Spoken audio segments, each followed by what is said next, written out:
Welcome to Heart with Anna, featuring your host, Anna Jaworski. Our program is designed to empower the CHD or congenital heart defect community. Our program may also help families who have children who are chronically ill by bringing information and encouragement to you in order to become an advocate for your community. Now, here is Anna Jaworski. Welcome to the 11th season of Heart to Heart with Anna. Our theme this season is siblings of congenital heart defect patients, and we have a great show today. Today's show is siblings of a Truncus Arteriosus sister, and our guests are siblings Jessica Weiner and Jeff Weiner. Jessica Weiner, at 32, is the heart-healthy youngest of three siblings. Jessica's sister, Jennifer, was born with Truncus Arteriosus in 1982. Jessica was not yet born when her sister had her first surgery. However, the two siblings who shared a room growing up are quite close. Jessica often takes on the role of secondary caregiver to her older sister. Jessica lives in Chicago's Jefferson Park neighborhood and works at Fuga Centra Salon and Spa on Michigan Avenue. She started her career as a hairstylist with Truncus School of Beauty. After many years in the industry, she remains current by seeking out the latest trends and newest techniques. Jessica's ability to make her clients feel at ease comes from her friendly demeanor, as well as her strengths in precision cutting, bridal styling, and special occasion design. We'll meet Jeff in the second segment of the show. Welcome to Heart to Heart with Anna, Jessica. Thanks for having me. Well, I'm so excited to have you here, and I understand you are quite the hairstylist. When your sister told me about you, I asked her if you do her hair. She said, yeah, that's one of the perks to having you as a sister. Yeah, that's true. Yeah. She's my test dummy at times. I could try new things on her. Well, that's good. It's good to have someone you can experiment on. Yes. I love how it sounds like the two of you are so close. So can you tell me a little bit about your childhood, growing up with a sister with a serious congenital heart defect, especially since you were born after her initial need for care? Were you aware of her condition?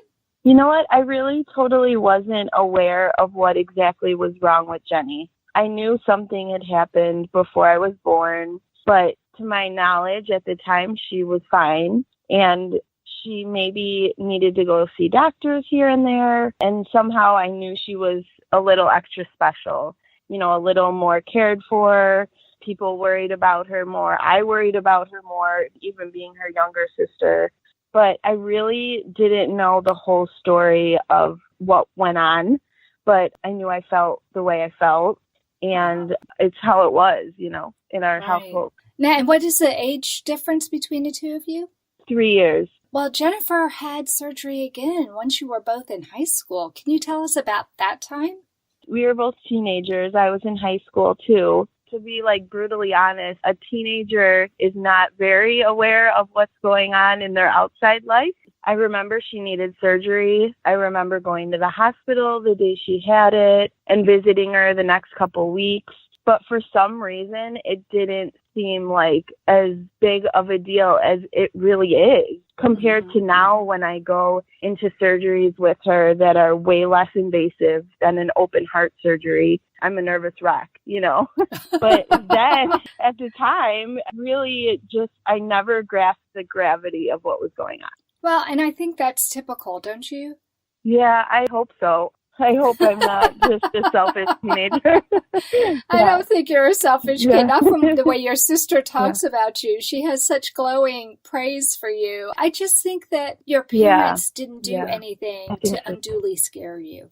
And I'm guessing you didn't see them crying or getting all upset about it, which is the way that I tried to handle it with my son's surgeries too. He also has a brother 3 years older. You're 3 years younger, but once again, very close in age. A 3-year difference isn't huge. It is when you're talking 1 and 4 or 3 and 6, then it seems like it. But the older you get, the less that 3-year difference seems to be. But, we just treated Alex's surgeries like a matter of fact because they were. Right, exactly. He had to have it or else he wouldn't survive. So you just went into it. But so she did tell me that you two are very close and that you do go with her to different appointments now. Do you know the lingo? When the doctor is talking, do you understand what they're talking about with her? Sometimes I have 20 follow-up questions for her of what things mean.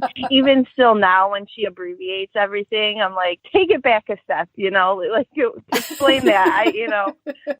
I try. Yeah, well, it's pretty tough, especially when you're not living with it. It's not as tangible for you as it is for her, I imagine. So how might your experience with a sibling with a chronic illness have affected your outlook or your willingness to act as a caregiver to your sister? Has it possibly affected other aspects of your life? I think it kind of taught me to be a little bit more independent. I never wanted to stress my parents out because they had enough to worry about with life, let alone a daughter with CHD. So I kind of learned to solve my own problems. I knew I needed to be strong, and I find myself doing that as an adult. I would say, I'm a pretty good caregiver, maybe even a little extra annoying when I'm with my sister in the hospital, asking a million questions. But I do take care of people really well. I think that I've developed that over the years. Do you think that's what makes you such a good beautician? Maybe I listen to people and try. Yeah, maybe. Yeah, it sounds like you're a very nurturing and loving person, and that probably spills into your professional world as well. I try. Yeah, I try. Awesome. Do you think that becoming a hairdresser has anything to do with you taking care of your sister? It sounds like you like to play with her hair and you like to do things with her as far as, girly things. It sounds to me like you girls have a real good girly relationship. Do you think that that is what lured you to that profession? I don't know. I'm not sure because, to be honest, my sister was kind of more of the tomboy of the two of us. So she was kind of more sports and things like that. And I was doing whose ever hair let me, or trying on whatever outfit I could find. So I don't know where it came from, but I knew I always loved fashion and style. And I think that's kind of how it developed. Yeah. So it sounds like you and your sister have quite opposite personalities in that way then. We do. She's a reader and smart and good at sports and all that stuff. And I'm kind of more the opposite. So I like doing fashion type things, and I read a little bit, but not like her. My brother is a reader as well. So we are very different, but when it comes to her health, we always bounce our opinions and ideas and stuff off each other. It sounds like you guys are really there for each other physically as well as emotionally and spiritually. Yeah, we always try to be in each other's corners and work through any problems we have together. Yeah. I love it that even though all three of you are adults now, you all still live near each other. Yeah. Do you get together regularly? Close. We try to, yeah. We see each other Sundays for dinner, usually by my parents, and chit-chat here and there outside of that too. Yeah, we try to. We're really close. We're really bonded. And your sister even told me that you girls lived together for quite a while. We did, yes. As adults. Yeah, we did, yeah. Our first apartment together, yeah. That's so neat. I just love that. It sounds to me like she's really lucky to have you. She is. No, I'm just kidding. So if you're listening to this, Jennifer. No, I'm lucky. Oh, that's so funny. Too. Absolutely. Yeah. Well, thank you, Jess, for sharing this information with us. Now it's You're time for a welcome. quick commercial break. Don't leave yet, listeners, because coming up next, we're going to talk to Jeff Weiner about his experience as a sibling of a CHD patient when we come right back. The most common themes that I hear is why. She always needed a lot of attention. She had strokes. Even though it's a natural inclination to withdraw from the CHD community, I think being a part of it helped me be part of the solution. Heart to Heart with Michael. Please join us every Thursday at noon Eastern. I'm Michael Lieben, and I'll be your host as we talk with people from around the world who have experienced those most difficult moments.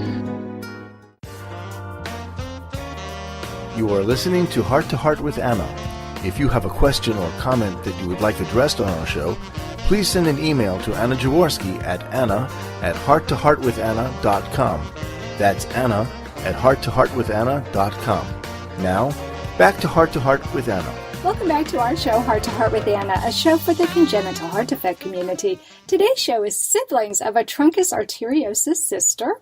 And our guests are Jessica Weiner and Jeff Weiner. We just finished talking with Jessica about her experience growing up with an older sibling with CHD, but now we're going to turn our attention to her brother Jeff. Jeff is the oldest of 3 siblings, born in 1977 and the only son to Chris and Jeff Sr. Jeff was just over 4 years old when Jennifer was born, with a complex congenital heart defect. Growing up, he was responsible for walking Jennifer to the school they both attended and babysitting both sisters. He enjoyed playing most sports, especially hockey, which he still plays. After graduating high school, Jeff attended trade school and became a union plumber. In 2006, he married Juliet Manning and moved to Chicago's Portage Park neighborhood. A year later, to celebrate with their families, Jeff and Julie had a second wedding, this time at St. Viator Catholic Church in Chicago. When the couple decided to start a family, they moved to River Grove, the town in which the Weiner siblings grew up. Jeff now has a 5-year-old son, Mac, in preschool at St. Celestine in Elmwood Park. Welcome to Heart with Anna, Jeff. Hi, thank you. Thanks for having me. Well, I just love having a brother-sister duo on the show today. This is so much fun. Yeah. Okay, so now I'm going to take you way, way back and ask you, can you remember when your sister Jennifer was born, how things changed from when it was just you with your parents? I was only like 4 years old at the time, so I really don't remember much before. I think Jenny's first surgery and her first time in the hospital was pretty much the beginning of what I can remember. I remember being at the hospital a lot when I was a kid. Do you? And just sitting in the waiting room with grandparents or with one of my parents or aunt and uncle. And I think that was where I learned to read because I remember reading a lot in the waiting rooms at hospitals. Boy, that's the first time I've heard that. Wow, how interesting that reading is what you remember. And your sister just told me that both you and your sister are readers. Yeah. Do you think that those early days of reading in the waiting room, and I can't help but wonder if maybe you said you were sitting there with your grandparents sometimes. Do you have some happy memories of your grandparents reading with you? No, reading was always like a solitary thing. Like it was quiet. Everyone was quiet in the waiting room and I'd have my book and I'd just read to myself. I got pretty good at entertaining myself and I still enjoy it. Well, that's good. I mean, I imagine most kids today, if they're taken to their siblings' appointments, they're sitting there playing their Nintendo.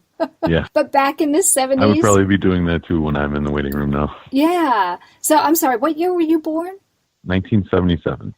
So back in the 70s, it would have been the 80s for you, though, by the time you were reading. So back in the 80s, yeah. I don't think we had Nintendo. I don't remember it in the 80s, not in the early 80s anyway. No. Yeah, the later 80s, we had it at home. I remember having it, but they didn't have any. There was nothing you could do outside of the house. No, coloring, like reading. Yeah, that's about it. How do you think your perspective on Jennifer's condition changed from when she was first diagnosed to her continued care as a teen and an adult? Because if the girls were both in high school, that means you were already out of the house when she had that surgery as a teenager. At the beginning, it didn't seem like it was anything. You know, it almost seemed normal because that's just the way it was always, as far as I could remember. It was Jenny has to go to the hospital, or Jenny's having a surgery, or Jenny needs a procedure. All that stuff just seemed normal. And then it wasn't until her surgery in 1999, when she had her conduit replaced, that it started to seem like it was kind of a big deal. Because between that time, it was something that was just understood, and it never really affected anyone else. But in 1999, I remember the whole family got together and went to Life Source, which is a place where you donate blood. And everyone was donating blood specifically for Jenny's surgery. There's a lot of people in our family who were type O. We were all donating the blood for her. That was the first time I started to realize it was kind of a big deal. When she had her pacemaker put in was when she started to get real involved with CHD. And that's when I understood that it was a really big deal, especially for her. Right. It just seemed like something that had to be done before that, but now it was like something meaningful. And so you were in your 20s before that happened, right? I was 99, yeah, I was 22. Tell me what it was like growing up with this sister with a serious heart condition. It sounds to me like it wasn't any different than really your relationship with Jessica. No, it wasn't. There were some times when you could see like the fragility in Jenny, but that's just who she'd always been. She was always a lot skinnier than the rest of us. It was something that I always remembered.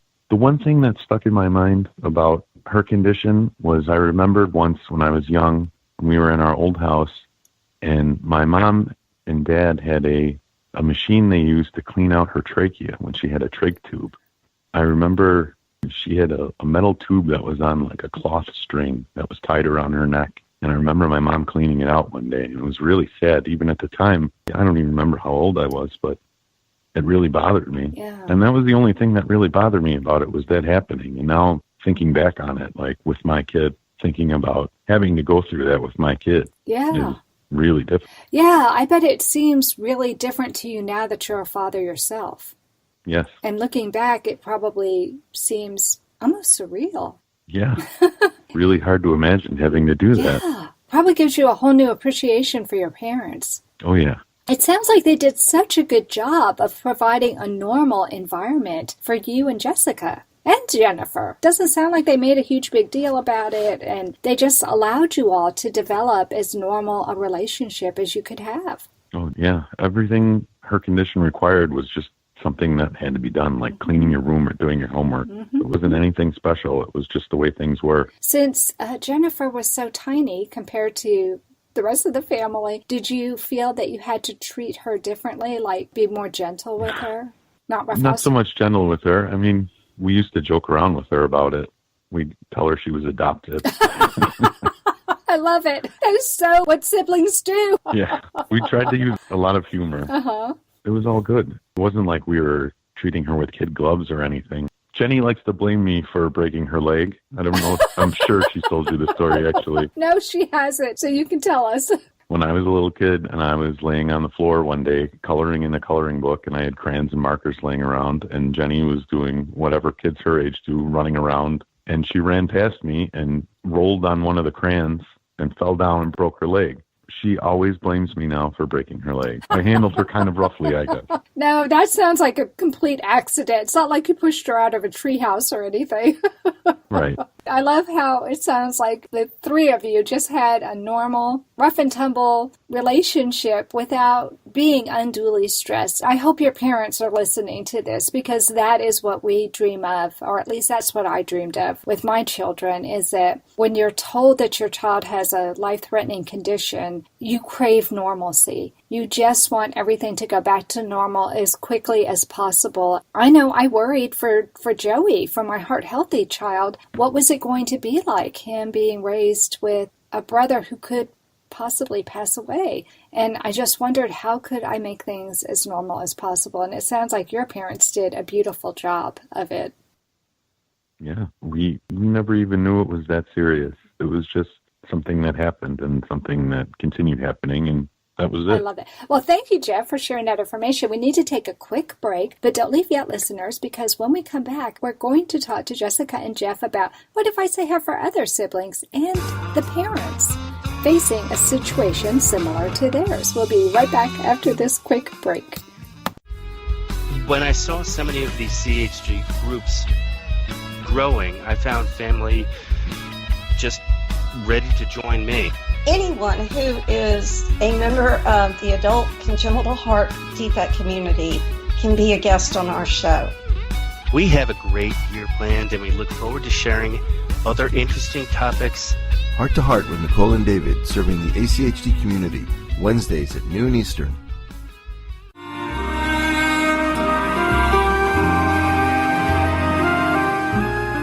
Home Tonight Forever by the Baby Blues Sound Collective. I think what I love so much about this CD is that some of the songs were inspired by the patients. Many listeners will understand many of the different songs and what they've been inspired by. Our new album will be available on iTunes, Amazon.com, Spotify. I love the fact that the proceeds from this CD are actually going to help those with congenital heart defects. Enjoy the music. Home Tonight Forever. Welcome back to Heart with Anna, a show for the congenital heart defect community. Today's show is siblings of a Truncus Arteriosus sister, and our guests are siblings Jessica Weiner and Jeff Weiner. We just finished talking with Jeff about what it was like to be in a family where a sibling had a major congenital heart defect, and to listen to him, you would think it was no different than any other family, which I absolutely love. And so here we are. We're in the third segment, and we're all in the studio together, and I can't wait to see what information Jessica and Jeff have to share with us. So Jessica, I'm going to start with you. Support for siblings of chronically ill patients seemed to be severely lacking even over a decade ago. So I'm sure when you were first growing up, it was really lacking. So can you tell us if you remember in the hospital or in your church, if they gave you any kind of support when Jennifer was in the hospital? You know, I remember that everyone kind of cared and checked on us and brought food over, but for me it was, in my memory, it was mostly family and friends that really did that. You know, this question's kind of funny for me because as siblings with a sister who's sick, you're never thinking of yourself. What would I need support for? It was her, you know, we just need to get Jenny better. You know, it's kind of funny. Thinking back though now, people might not have had such a support system as we did with our families. You know, the idea is great that there's support now for siblings. But yeah, it's kind of a funny question for us because we weren't worried about ourselves. You know, we were just worried about her. But nowadays, they have programs where before the child has a major surgery, both the child and the siblings can go to the hospital. They take a tour of the hospital. They show them the OR. They show them the waiting room. They let them know what's happening. It doesn't sound like any of that happened to you. No, not to my memory, no. And that might be why it wasn't as salient to you. I mean, I think that when they take the siblings into the hospital and show them, I think it's great because they understand better, but I wonder if it adds an element of fear that when you don't know, you can't really be afraid unless you have a really active imagination or, you know, you watch certain TV shows that make you scared. But that's really interesting. It sounds to me like you had the support anyway. And so it's not like you were feeling left out or feeling uncertain about the future because you were just surrounded by loved ones. We were, and we really have so many strong people in our family, our grandparents and our parents and aunts and uncles that really, it wasn't a worry for me. I just always knew that she would be okay. That's wonderful. Yeah. Oh my gosh, that's so beautiful. I wish all families were that tight-knit. That's just amazing. Well, Jeff, you were a young child when Jennifer had her first surgery, and we were talking about that it's kind of hard for you to even remember back then. Can you tell us what you do remember from that first surgery, and if you remember getting any kind of support? I remember support mostly was from the family. There was the pastor of our church would come to Jenny's room like after surgeries or before surgeries. I kind of remember him being there. But other than that, it was mostly grandparents and aunts and uncles. And I remember spending a lot of time at my grandparents' house. And both my parents were working at the time. So I was there anyway after school or in the summer. I'd spend a lot of time with grandparents. Family-wise, it was pretty much all the support there was. I do remember the Ronald McDonald house. Oh, do you? My parents stayed there the night of the surgery, and I remember going there the next morning and hanging out with them before we could go see Jenny. So even though you live in Chicago, which is a big city, and so you would imagine that the hospital would be right there for you, sounds like maybe you're out in the suburbs. How far was the hospital from your house? Probably about 20 minutes, a half hour away. The Ronald McDonald house was right there by the hospital. It was in the area. The hospital by us, that's not where the major surgeries happen. There's a hospital out here by us in River Grove, but the big surgeries were downtown. Right. So instead of my parents having to stay so far away from her, they got to stay at the Ronald McDonald house for the night of the surgery. Do you remember if she was in the hospital for a long time? I don't remember. Yeah, well, you were a little kid. Yeah. It's not surprising. But obviously it wasn't traumatic, or else you would have remembered that. The thing I remember most from the Ronald McDonald house is that someone was watching the Incredible Hulk cartoon in the common room. Okay. So it was definitely not a traumatic experience. Well, that's good to hear. Jessica, what advice would you give to parents about involving siblings in their Heart Warriors care, especially since we understand you are such a nurturing and loving person? And what can parents do to help maintain a sense of normalcy like what your parents did? I would say maybe talking to them a little bit more openly of what's going on. We really didn't understand the severity of it all, which I get. You know, they didn't want us to have the worry that they had. But I think it would have made more sense in our heads as to why she was maybe a little more tended to, or maybe be more supportive to her going through it. I think back of being in high school, and was I really there for her? I hope I was there for her. I don't remember it very clearly, but maybe just having more of an open forum to talk about what was going on, so that we understood it better. And as far as making life normal, I guess when you're a sibling of a sister who's sick, that is your normal. Just, it is what it is. It was our family's normal. I never felt unloved. I never felt deprived. If I ever needed to be scooted aside for a second to solve an issue with Jenny or to learn something more on my own, I was happy to do so, because it made me like the person I am today. I'm a problem solver. I'm a caregiver. I like that I do things my way. I wouldn't change any of it. I wish she was healthy, but I wouldn't have changed our childhood in any way. Yeah. Well, Jeff, as I'm sure you know by now, congenital heart defects are the number one birth defect. Can you tell me if having a sister with a CHD affected your decision to have a child yourself? And did you and your wife take any special precautions? It really didn't affect the decision at all. Having kids was something that we really wanted to do, and we had our own issues with that. We had to do IVF to get our son. We did have genetic testing done, but that was something through IVF that they wanted to make sure as much as possible that this was going to be successful before we went through everything. But any concerns? I didn't have any concerns about it based on Jenny, not at all, and really on anything. I mean, you can't really focus on the negative possibilities, especially if it's something that you really wanted. Right. And I understand Mac is just a teeny bit spoiled by his loving aunts. Yeah. He's actually with her right now. That's why I have some quiet at my house. He spent the night at Aunt Jenny's. So I'm sure she's miserable right now. No. Oh, my goodness. If you heard the way she brags on her nephew. Oh, no. I have a feeling she is eating it up. She's probably sitting there eating cereal and watching cartoons with him. I don't think they're eating cereal. It's probably candy for breakfast over there. Well, do you have anything to add to what your sister did about the normalcy of, helping parents to make sure that their children do have a normal upbringing? It sounds like you guys had the ideal situation. Yeah, I think mostly it was our parents that made it that great. I mean, it seems like it would be such a stressful situation, and our parents did a great job of not sharing that stress with us. And I think that's what made it easiest, that it made it seem to us that this was just something that was happening, and it wasn't anything that we really needed to be that concerned about. Well, that's wonderful. Like I said, I really hope they listen to this, because I know that, as parents, and you know this now yourself, Jeff, you don't get feedback until it's too late. Most of the time. Well, your kids are 20 or 30 years old. Try and remember how you wanted it when you were a kid, and it still doesn't work out that way. Oh, no, because everything has changed. I mean, the world now compared to the world in the 80s, look at it.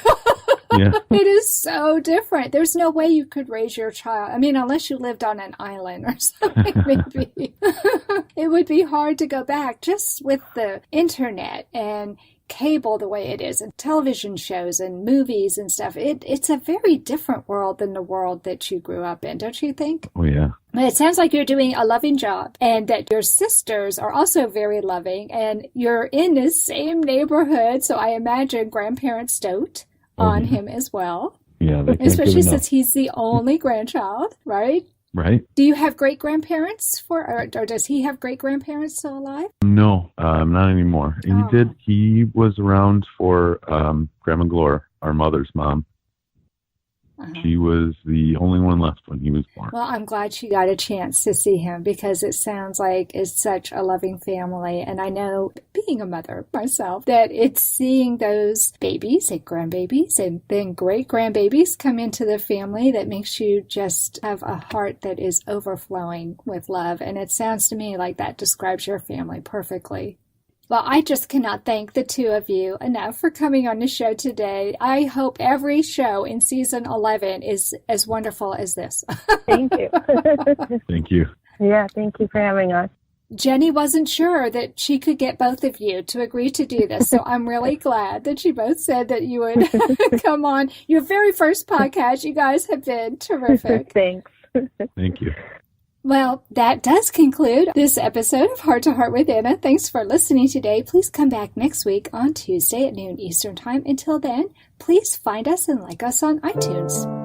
And remember, my friends, you are not alone. Heart to Heart with Anna is a presentation of Hearts Unite the Globe and is part of the Hug Podcast Network. Hearts Unite the Globe is a non-profit organization devoted to providing resources to the congenital heart defect community to uplift, empower, and enrich the lives of our community members. If you would like access to free resources pertaining to the CHD community, please visit our website at www.congenital-heart-defects.com for information about CHD, the hospitals that treat children with CHD, summer camps for CHD survivors, and much, much more.